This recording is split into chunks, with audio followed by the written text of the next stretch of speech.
I'm not gonna because I'm not sure right now when we're gonna air this episode, so I'm gonna try to keep the details kind of like quiet unless you want to talk about them. Like I'm not gonna really say anything particularly openly about a scene.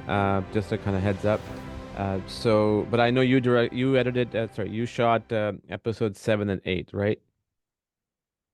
That's right. So those will come out in early March, if I understand the way Apple's releasing. They're going to do two episodes on the 26th. So then three, four, five, and six should fill February, and early March should be the ones that Dee Reese and I both did, episode 7 and 8. Yeah.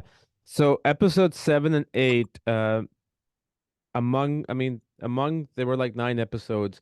Among the 4 or 5 favorite that I had, I really liked episode 7 and 8 for the Oh, you've reason of already this. seen the whole series? Yep, I've seen the whole You're series. one of the very few people to have access to see the whole thing. There are some very big writers in the United States who have only seen three, I believe. I I I guess thanks to Apple, that's all I can say.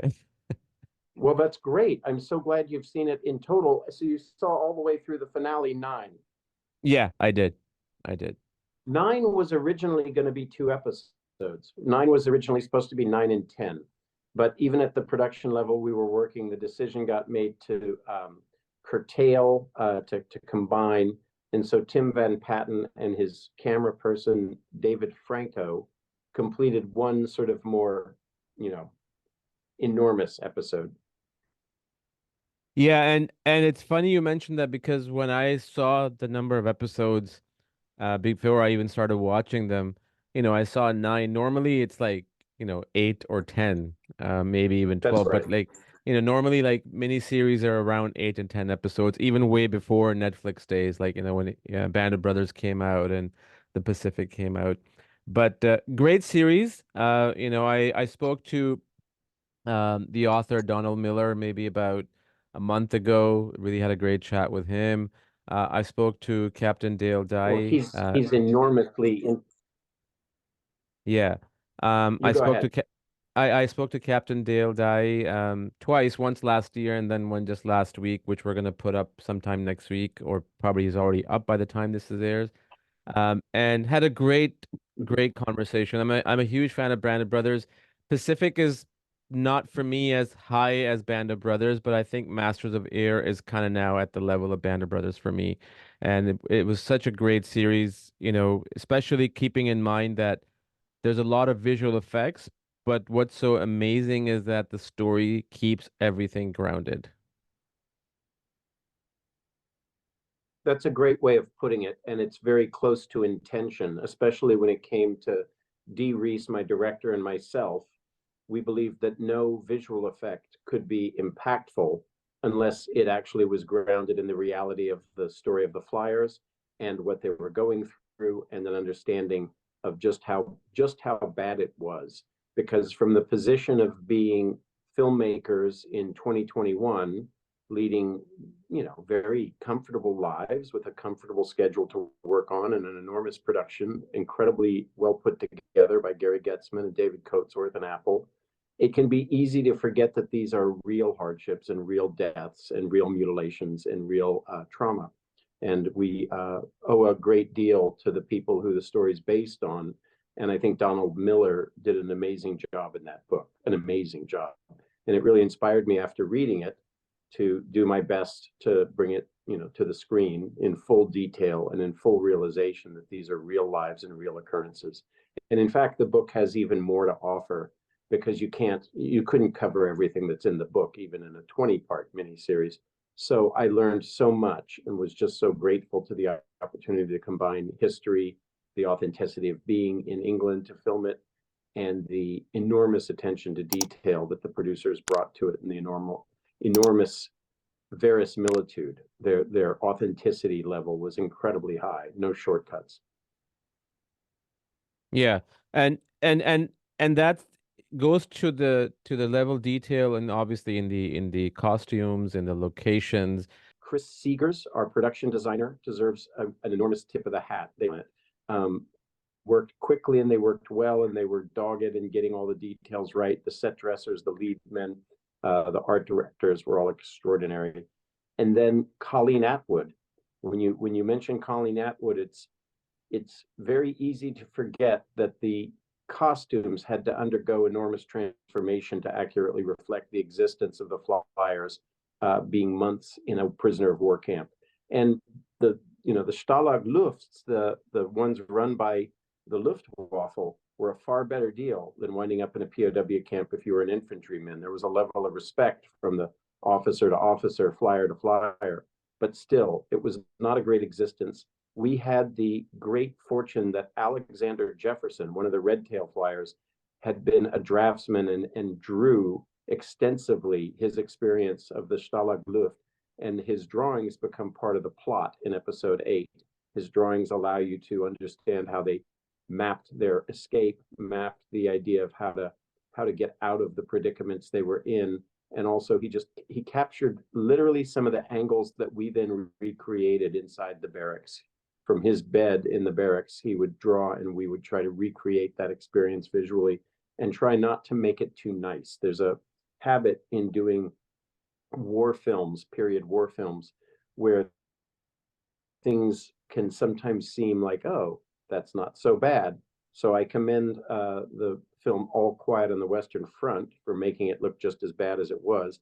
I also think we did a good job making sure that the Stalag Luft did not look like a fun time, did not look like a recreation zone. It was hardship, and there were many things about the war and the experience of these young flyers, some teenagers and some in the early 20s, that defy description to a present day member of Gen Z.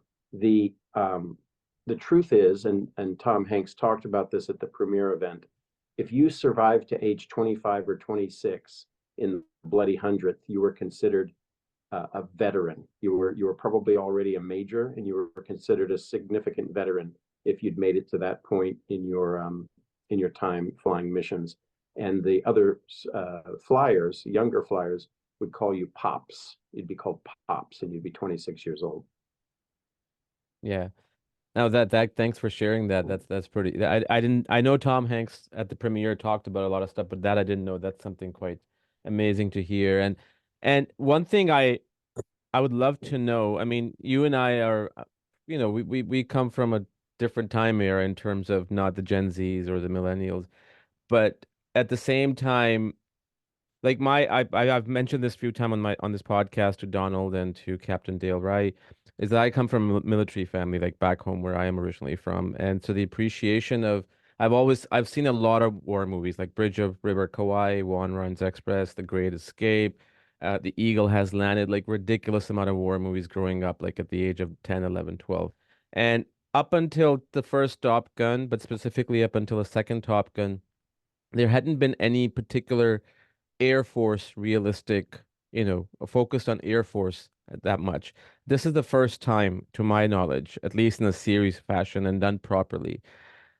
Did you re if Well, that there was there is the movie 12 O'Clock High. There is a movie called 12 O'Clock High. okay, I haven't seen that. Maybe I have to check that out. There's a movie called 12 O'Clock High, which is quite good. And then in your list of movies, very specific to this enterprise, you left out Saving Private Ryan, one Of of the course, most impressive yeah, battle sequences. I mean, Saving Private Ryan, it really changed the idea of of war what the movies. level of engagement should be between the viewer and the battle. And the sound was very important. The idea that you could hear the bullets whizzing by your ears and pinking off of things near you, including potentially your fellow soldier's helmet. And that was really quite astonishing when seen. I remember going to see it, and then I talked to a friend of mine. I was making a short film at the time with this friend, and I said, "Let's go see it again." And we just went out and saw it the next day. And we knew who Robert Capa was and everything. We knew this history, but to see it sort of enabled in that way, and really strong work. But there have been some other aerial movies, and in fact, one of the reasons I was on with Dee Reese is when she made a film called Mudbound, and she had to show her lead characters having had action over Europe in the air. I shot those sequences for her. Her Oh, okay. cinematographer, Rachel Morrison, wasn't able to come back and do the visual effects sequences that could, establish that they had an air war over Europe. And so I was fortunate that Rachel referred me, and that's how I met Dee and started working with Dee, which has been an exceptional collaboration. Dee's very smart and very intelligent. Those are the same things. That's how I met Dee Reese, was working on Mudbound's aerial sequences. And one thing I can say about her, besides being smart and very nice to everyone, she's enormously prepared each day. And it makes for really a joy in filmmaking, and also allows things to advance to a higher level because she's so ready right from the first minute of the day. It's not always the case, and she's a terrific director. One thing I'll say about the Saving Private Ryan, having been in the background of this, Saving Private Ryan feeding directly into Band of Brothers, and then this being a franchise, a natural result of it, you had this legacy of their incredible attention to authenticity, and the fact that when they make these films, or series, I should say, they make coincident documentaries at the same time. They'll go and find every person that is an eyewitness to the events described, and they'll research through them, but then they'll also talk to them about these experiences so that the viewer can have that ontology of seeing the actual person, not just the movie star or the actor who has to work with fake controls in a big open video screen and try to pretend they're flying. You actually meet the people who did this work, and it's impressive. Mm. At the premiere event in Westwood a couple weeks ago now, they had 4 of the original members of the 8th Air Force squadrons stand up and be applauded in the room, and it was quite moving. And Tom Hanks was very accurately humorous, but also you could see the amount of dedication he had for it. He said, "They're not 19 anymore. Picture them when they were 19, but give patience now because they will stand up." And sure enough, one by one, with some help, each of these veterans stood up, and it was quite something, quite something. Right. Has working on this series, I'm assuming it was already there before, but has it increased your level of understanding of what people like what young soldiers went through and how they fought to keep things the life that we are living now? I'm a bit of a historian, and I'm also an amateur pilot. And when I fly Okay. planes, sometimes my favorites are the ones that are older, that are just pure analog gauge, analog controls, maybe a digital radio to work with. But I even have learned in my flight teachings over the years how to work with VOR navigation, which is very analog, and how to work with analog radios. So I've obviously come to this project with already some appreciation of history, a lot of reading prior to this, and some examination of aviation during World War II. The biggest and most interesting revelation was the role of the P-51 fighter, the Red Tails in particular. I didn't know their specific history. I didn't know that they had flown escort and flown in support of the very last years of the B-17 missions. I didn't know that history as well as I should have, the Tuskegee Airmen. I have since learned more and more, and it's been very impressive. I even met one of the Tuskegee Airmen by chance after doing this project, flying from Albuquerque, New Mexico to Dallas. I was on a plane with a man named Enoch Odell Woodhouse II, and Enoch was a surviving Tuskegee Airman, proudly displaying the pin on his lapel, the hat, and he had a card that he handed me, and we stayed in touch. Nice. So that must have been like a playing ground for you, your interest in planes, and then just to be involved in a series like this. Did you did you spend some time, aside from obviously being the DP on episode 7 and 8, just kind of exploring the interiors of the planes? Yeah, Dee and I had very little material inside the Yep. B-17s, just Yep. really 2 scenes, and more of our material was inside the P-51s and the P-40s. Hmm. And the B-17s, Chris Seegers and his art department, along with the people that can make these things in England, which is already extraordinary, spent 2 years creating to the inch accurate interior cockpit, midsection, tail section, nose, lower nose of the B-17. They were entirely accurate. And in their accuracy, it's very dangerous. It's like a death machine. And it's very physically impressive to step in and realize how small that space is and how it is there for one thing, which is to get hundreds and thousands of miles through the air, drop munitions, and get back if at all possible. Very intimidating. The P-51 experience was incredible. I got to film air to air with P-51s over the skies of England for 2 days, two really special filming days where we had a under the wing camera on a French turboprop. It was important that the plane that you're in with the camera could keep pace with the Mustangs, because the P-51 Mustang needs to fly at a certain speed to be maneuverable. It becomes less maneuverable, less safe at a slower speed. And it's a very overpowered aircraft. Now, I'll tell you the story that when I flew with these P-51s, very impressed, very interested, the owner-operators were in the seats flying them. One of them was a trainer. It was a two-seat aircraft as opposed to one seat, extended canopy, the only one that was working in all of the UK. At the end of my time filming, I was able to fly that plane.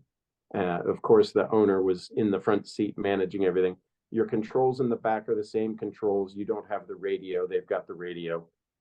It was spectacular. That was really a lifetime thrill.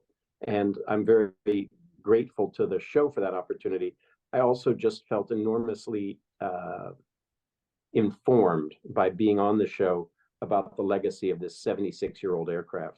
And it is noisy and it is powerful. And when you land, you look at the side of the aircraft and there's streaks of oil and streaks of fluids coming down the side of the aircraft, but it is clearly the most maneuverable, easiest, best airplane I ever flew for the first time. There was no braking in period. You could push the stick and work the rudder, and the plane just knew exactly what to do. We even flipped it over. Oh God, that's so cool. That is so cool. It was unbelievable. But more to the point, that experience at the end of the shooting was really part and parcel and enabled by the work of studying the Red Tails, learning about the raids they made, learning about how life-threatening it was, learning about how lucky some of the Red Tails that we filmed were to have ejected and landed in German soil, but then been brought to the Stalag 3.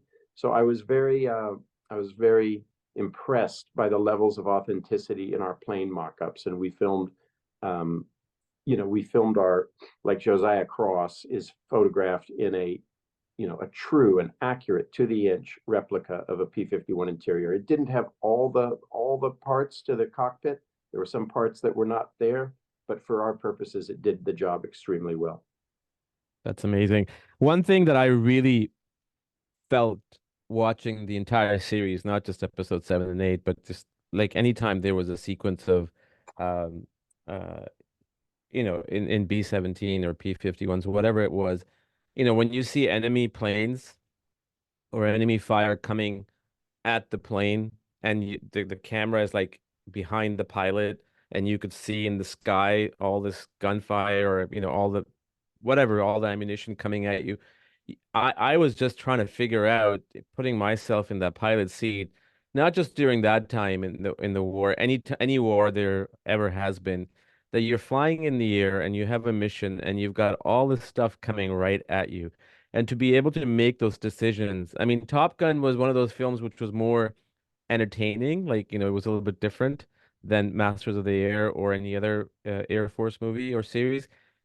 To be able to make those quick decisions, like split of a second, and also thinking that am I going to be alive in the next, 5 seconds or 1 second, must be incredibly difficult at the time. It's clear that it's been many years since anyone's experienced something like that. And it's clear that the motivation and the design and the development of weaponry is now for planes to engage things at distant range, that your enemy is miles away and you target missiles at them.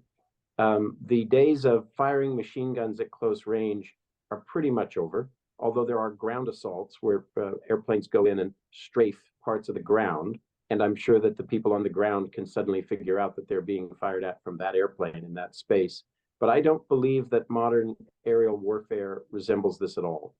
And it really comes down to this commitment level that the flyers had. They were all volunteers. It became known pretty quickly what your odds were, and your odds were bad.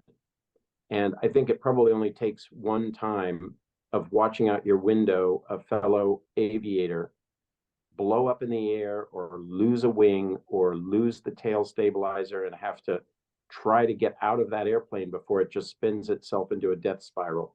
And I think that that's super important to understand. Despite the odds, these men, and they were men in the air, supported on the ground with females, but the pilots were all young men, did what they had to do and did it because that's what they'd trained for and that's what they were told was the right thing to do. It's very, very interesting. And also Yeah. well told in Donald Miller's book. It's in the middle of our series. There is a section where the flyers, Rosie and Crosby and people go off to the recuperation centers and try to essentially get over it or put it into some context of a therapeutic environment. That isn't really how it unfolded for a lot of people. I had a great uncle who had been a tail gunner in World War II, and it was well known at family gatherings that you just didn't discuss it. He didn't want to talk about it, and you didn't talk about it. God only knows what he saw. God only knows how it felt to land after that prolonged a period of mortal terror. I do know that when you step in the plane, there's an immediate feeling of how dangerous the space is. It is not space for comfortably flying to a destination. It's space for survival, and it's so thin. The walls are so thin.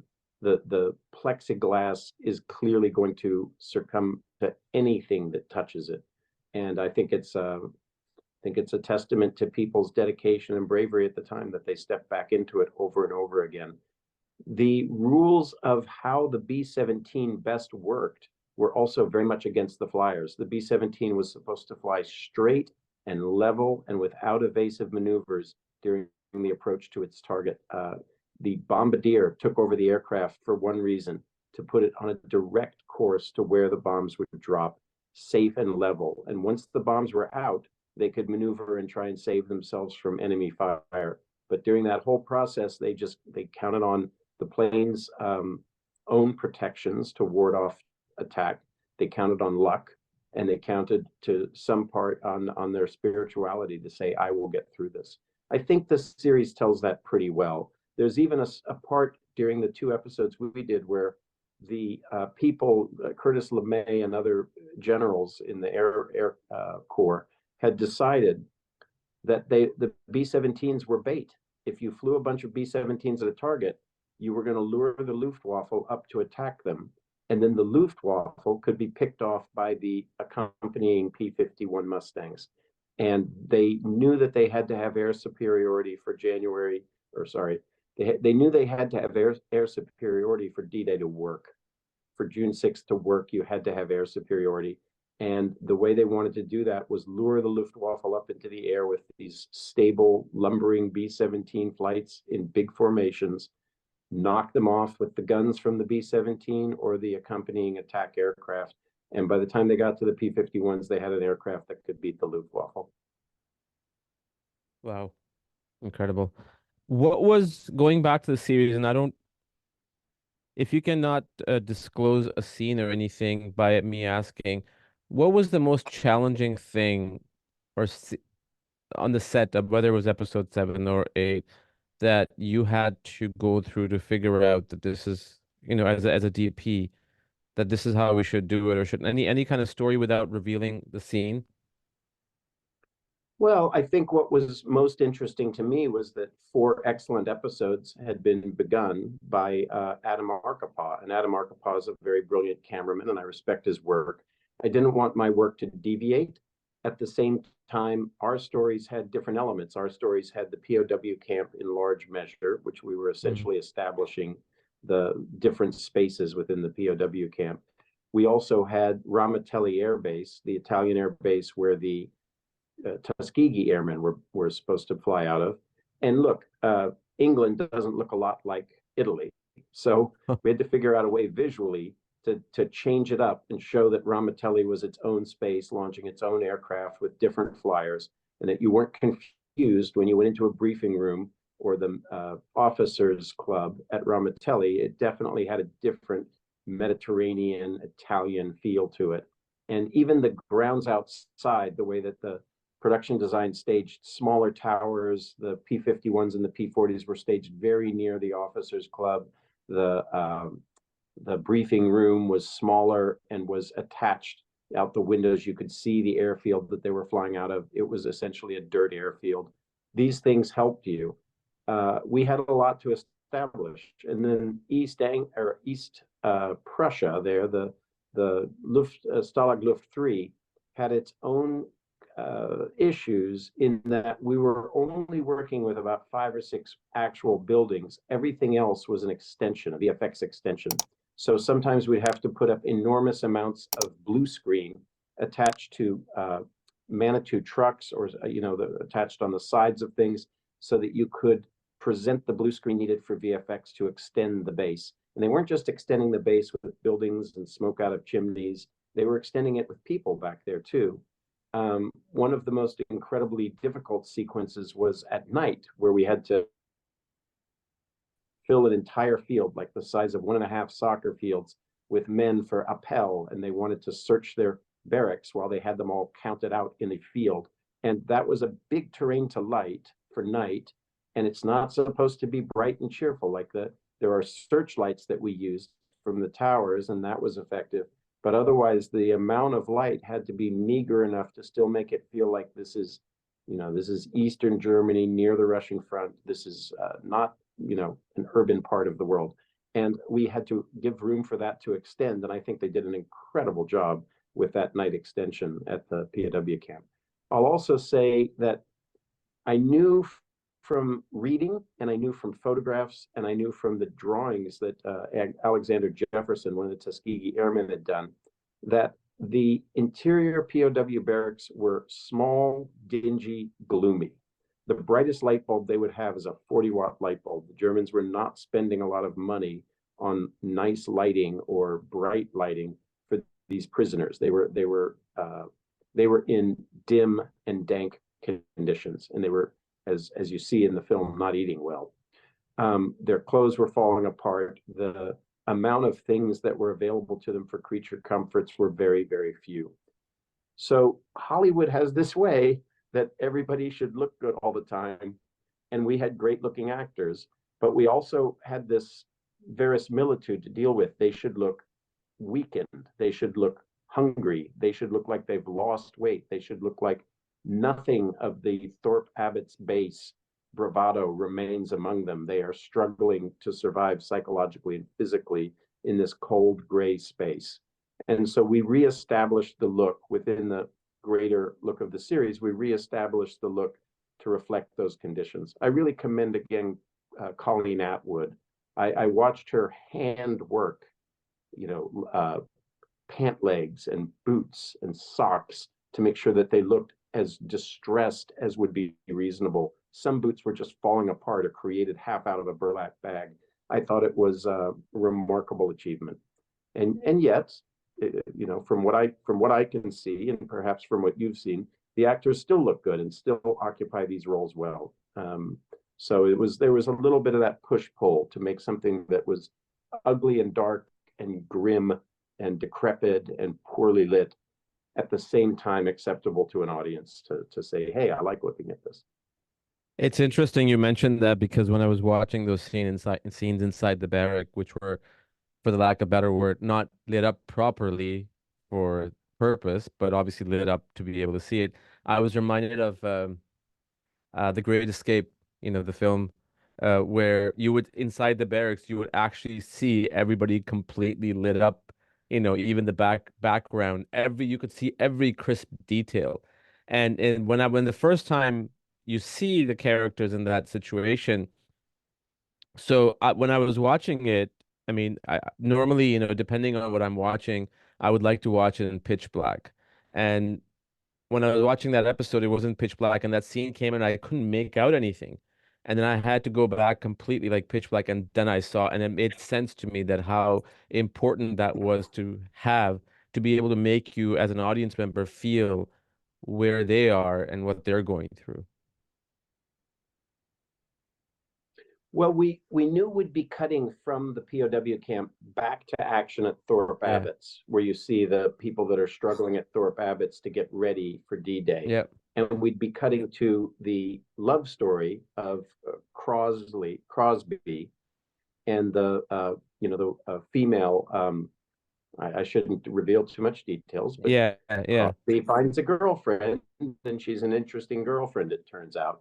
And their encounters in London look entirely different, and her travel to Paris looks entirely different. So it's important to me that an audience member feel the texture of the location in the photography so that they know where they are. They know that, oh, we're not in Silesia here. Now we're in Paris, Yeah. but wartime Paris.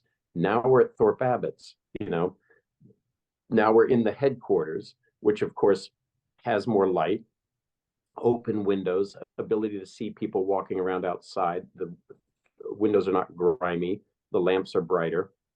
So it was important to Dee and I, and she's a very, very conscious researcher. She does a lot of research ahead of time, and she has a wall filled with images that really tell a story before you even begin filmmaking.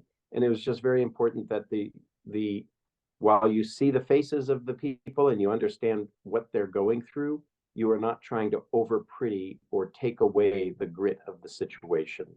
And I believe we did a good job with that, because I would feel bad if every last part of the frame were filled and lit like old school filmmaking.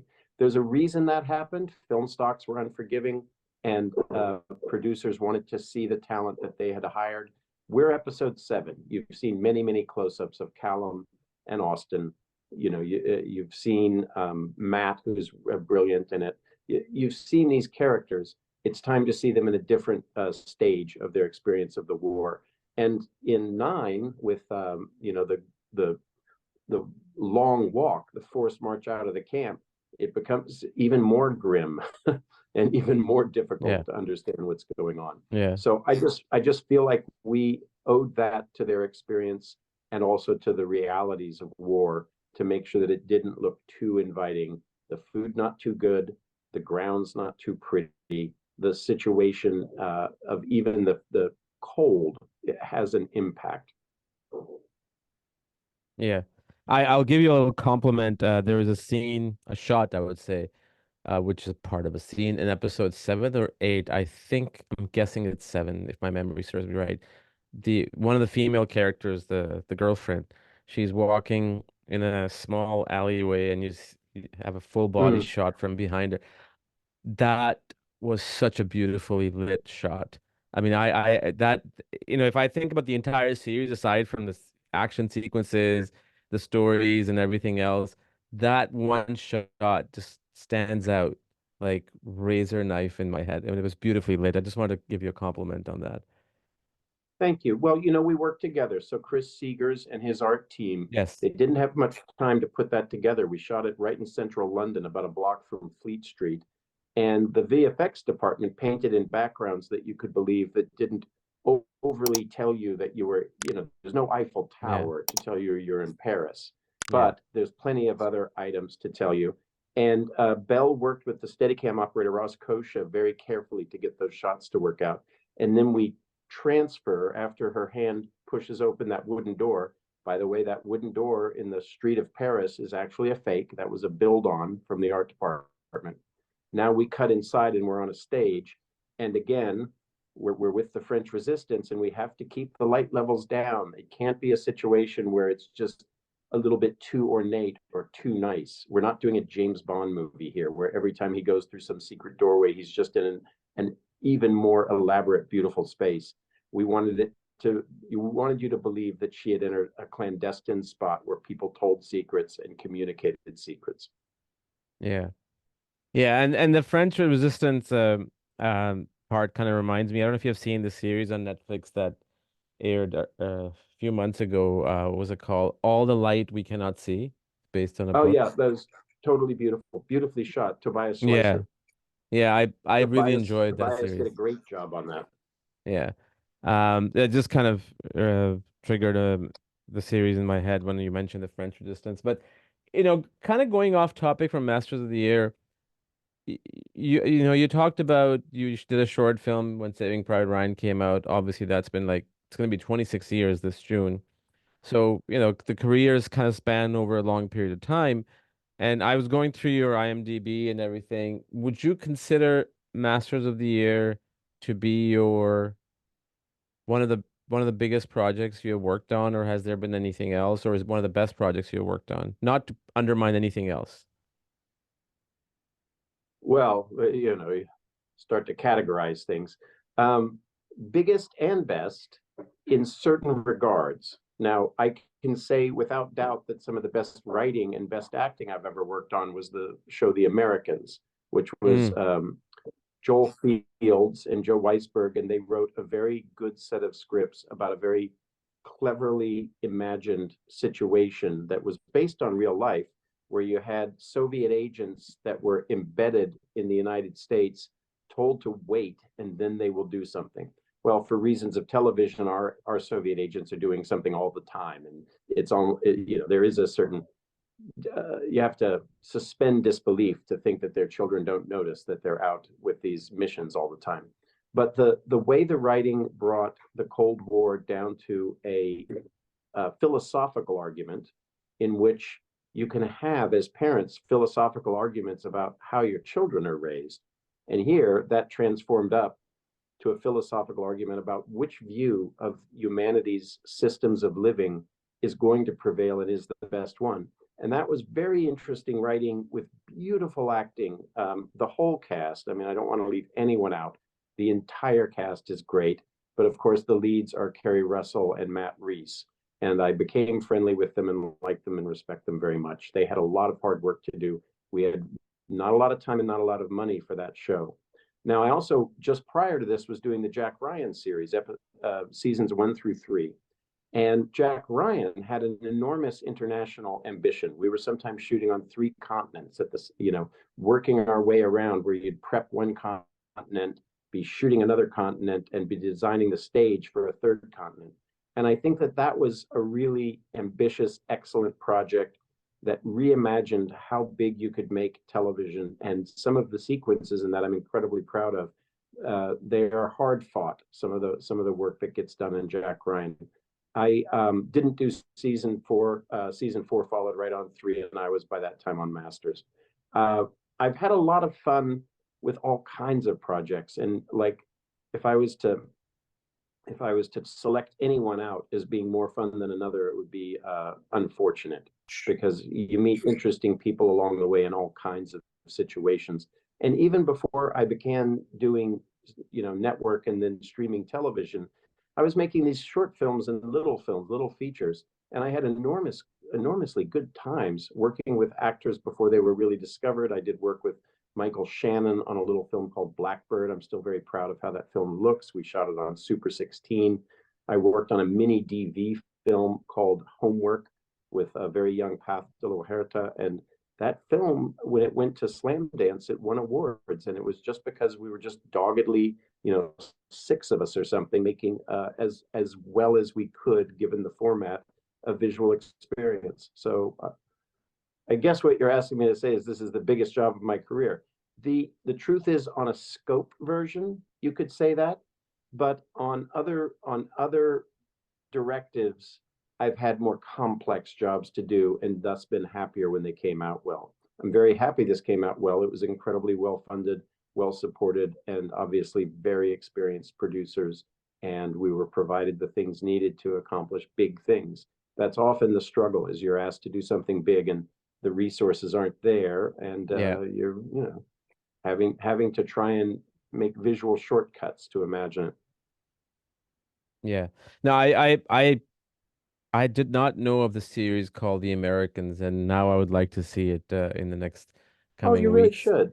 Yeah, Richard, I I did would. the first three seasons of The Americans, and we had exceptional showrunners, we had exceptional producing directors, and really an astoundingly good cast. And it took a little bit of settling in time. By the time we got to episode three, I remember Jean de Gonzac directed episode three. Episode one was directed by Adam Arkin. And Tommy Schlamme directed episode two. He went on to do a show that I worked on that was also World War II period called Manhattan, which was about the atom bomb in the Manhattan Project. Mm. That's a show that should have had a larger audience. That show's wonderful. Very, very good cast. Very, very good writing. Two writers, Sam Shaw and Dustin Thomason. They did a fantastic job, and the idea of getting into the heads and the lives of the scientists while they were trying to do this amazing feat, which is build an atom bomb from scratch, accomplished in 27 months, all in secret. Quite an incredible story to tell. I was very happy with that one. I'll check that out. And by the way, I did see Jack Ryan's season one, which I really enjoyed. I haven't seen season two or three. And growing up, the Ryan series with Harrison Ford and of course Tom Clancy was something fun to watch. But I'll check those out. Just one last kind of thing on Masters of the Air from a technical standpoint. Do you guys shoot the series on Aries or Red or? No, Sony Venice 2. Look, I don't have I prefer working with the Ariflex system. I've done it basically my Mm, entire career.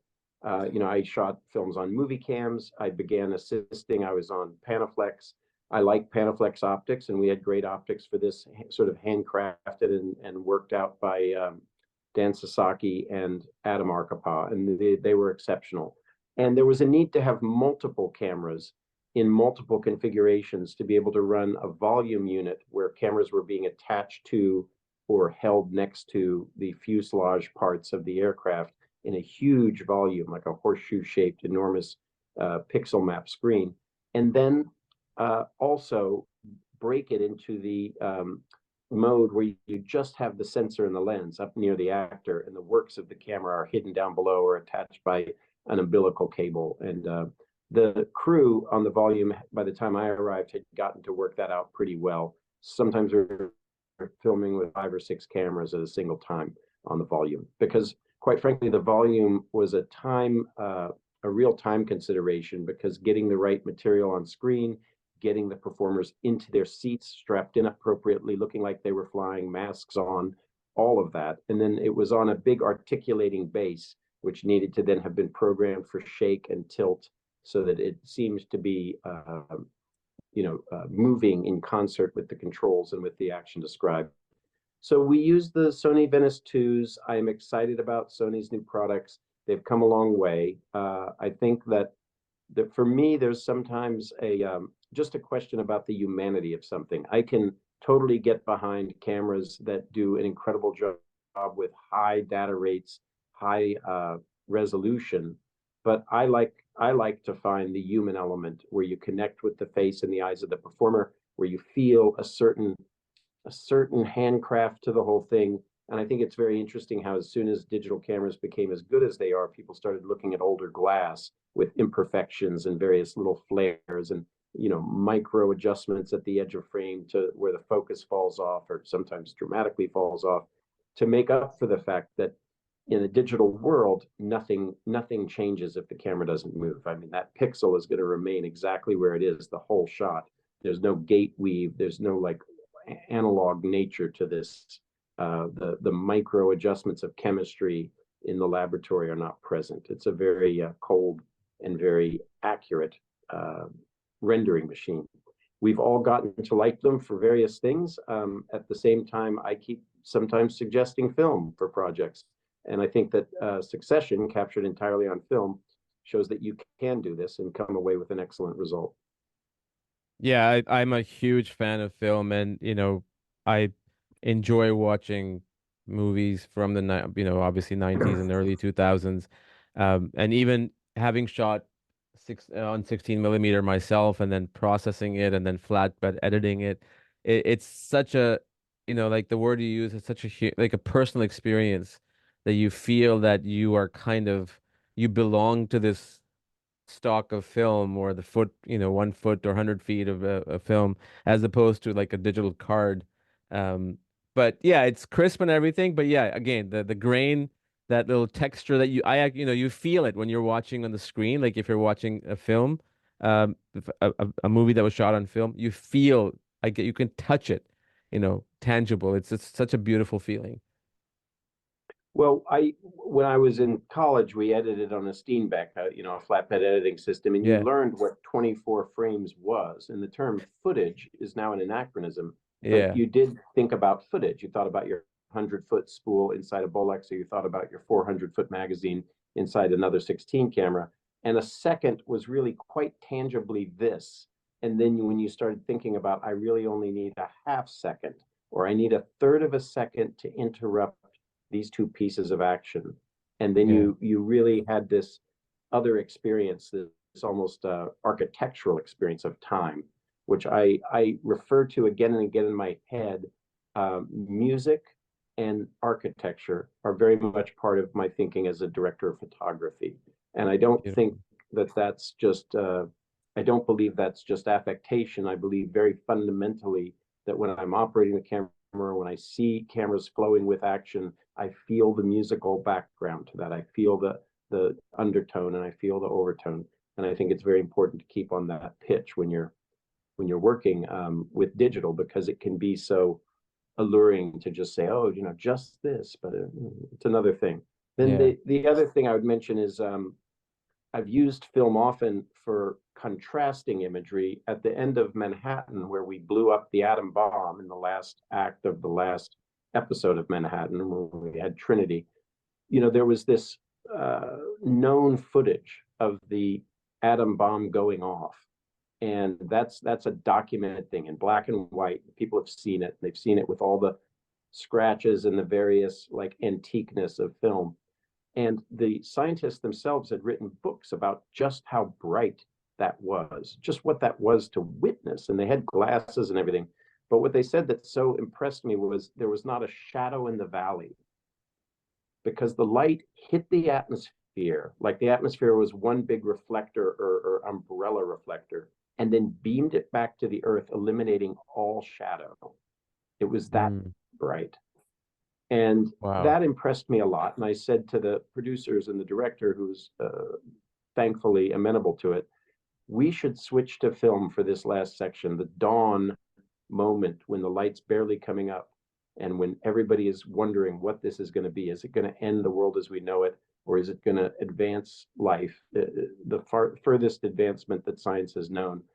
And I also said, we want to film these faces of them watching at high speed, 120 frames, and it still has to get 5 and 6 and 7 stops overexposed on their faces. And that just isn't digital's forte. The super overexposure of digital just looks bad and starts to look digital. On film, it can be incredibly lovely. So that's what we did, is we used it for those purposes, and I'm very happy we did. One last thing to reference about film legacy and Masters of the Air. When the director and Adam started their research and started to figure out, well, how should this look? They they looked at a film called The Cold Blue, and The Cold Blue was, I think it's William Wyler.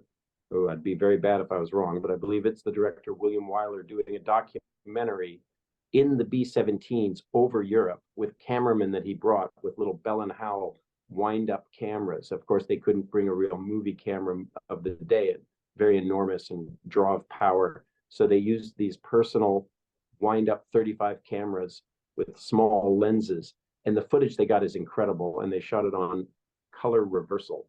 So a lot of the aesthetic in the early design of the motion picture or the series was to emulate the kinds of color and fall off and contrast they saw in the Cold Blue. And again, not like the best operated footage of enemy aircraft coming at you, firing their guns, but I don't know if I would get you a very good shot if I was under mortal peril Yeah. and I'm looking out a plexiglass window or just an open side of the aircraft where the side gunners are, and you're dealing with that moment. I mean, really incredible to watch. Just an amazing thing for them to be able to channel for the the source of inspiration visually for this show. Very impactful. I watched it a couple times.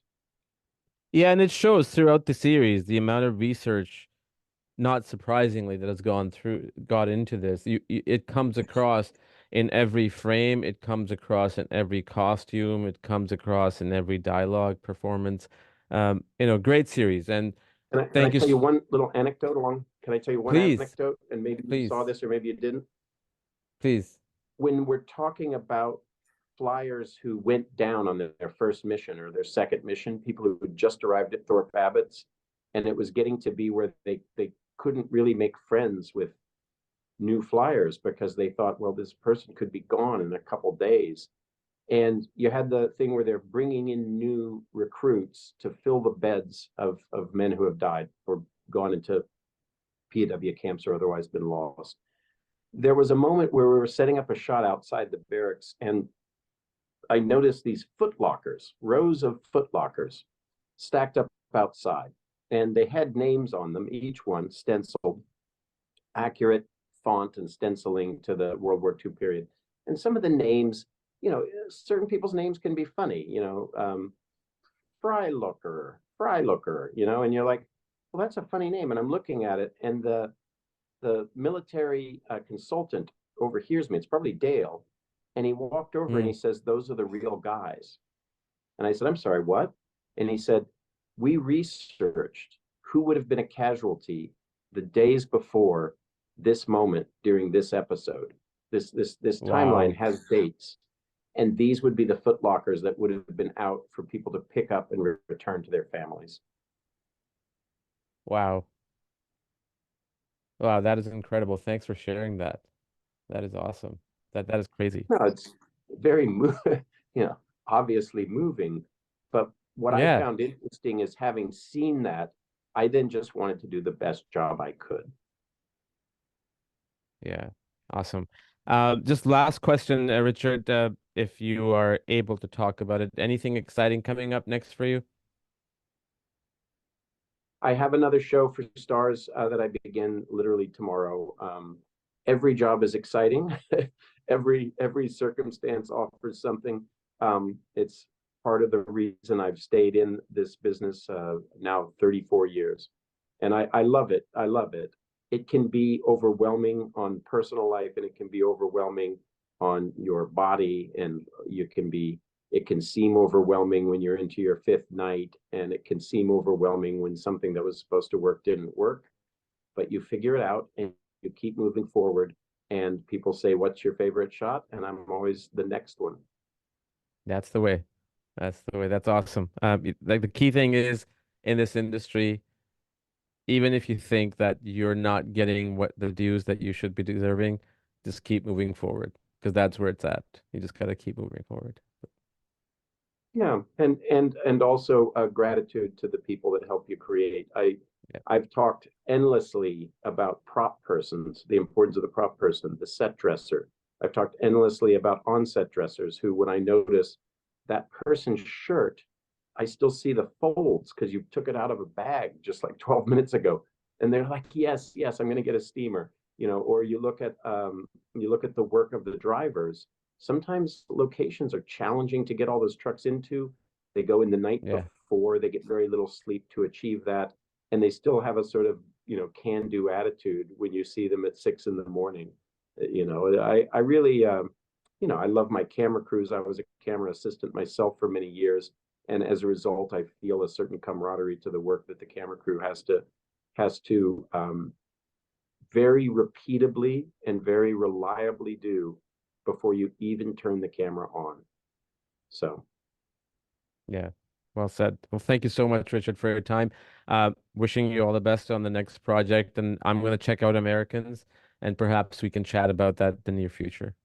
same here. I can't say enough good things about working with Apple. I did a show thereafter called Sugar with Colin Farrell, and maybe we Mm, could do a talk about that. That was Fernando Moraes, first director, Adam Arkin, second director. We did, get it right, eight. We did 8 episodes of that one, and very, very interesting writing, very interesting performance. Colin Farrell is a very knowledgeable person about every aspect of movie making. and he had his own opinions. And we did, I think, some really beautiful photography. I worked with a fellow cameraman named Cesar Cologne, and he and Fernando had done City of God together. Ah, I love that movie. Chalone. It's not with a K, like it's a CH. Cesar Chalone. He's from South America, as is Fernando. In any case, I've really liked the Apple productions I've worked on, and I was, of course, enormously impressed and inspired working with Gary Getzman, David Coatsworth, Mr. Hanks and Wilson, or Mr. Hanks and Mr. Spielberg didn't really come to England, but obviously their spirit of keeping it at the best production level imaginable was there, and it was fantastic. Yeah. No, and that's what I've heard from so many other people that I've talked to in Apple production, especially Apple and Netflix, like those two Mm-hmm.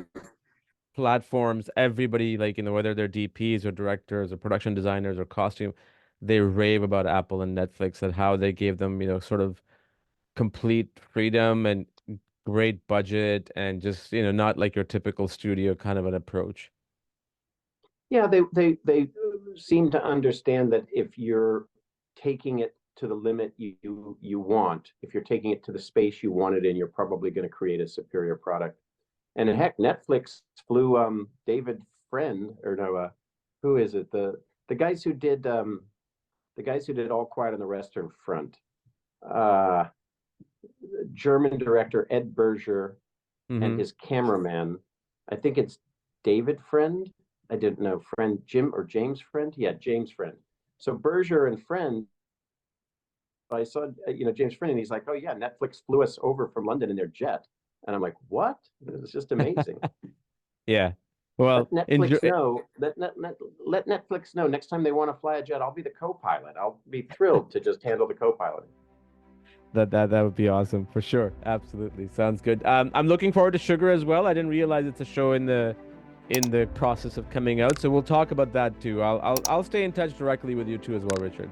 See you later. Perfect. Thank you so much. Take care. Bye bye. I hope you enjoyed this episode. Thank you so much for watching and listening. Don't forget to subscribe, like, share, and comment, and do come back for another episode. Until then, have a great day.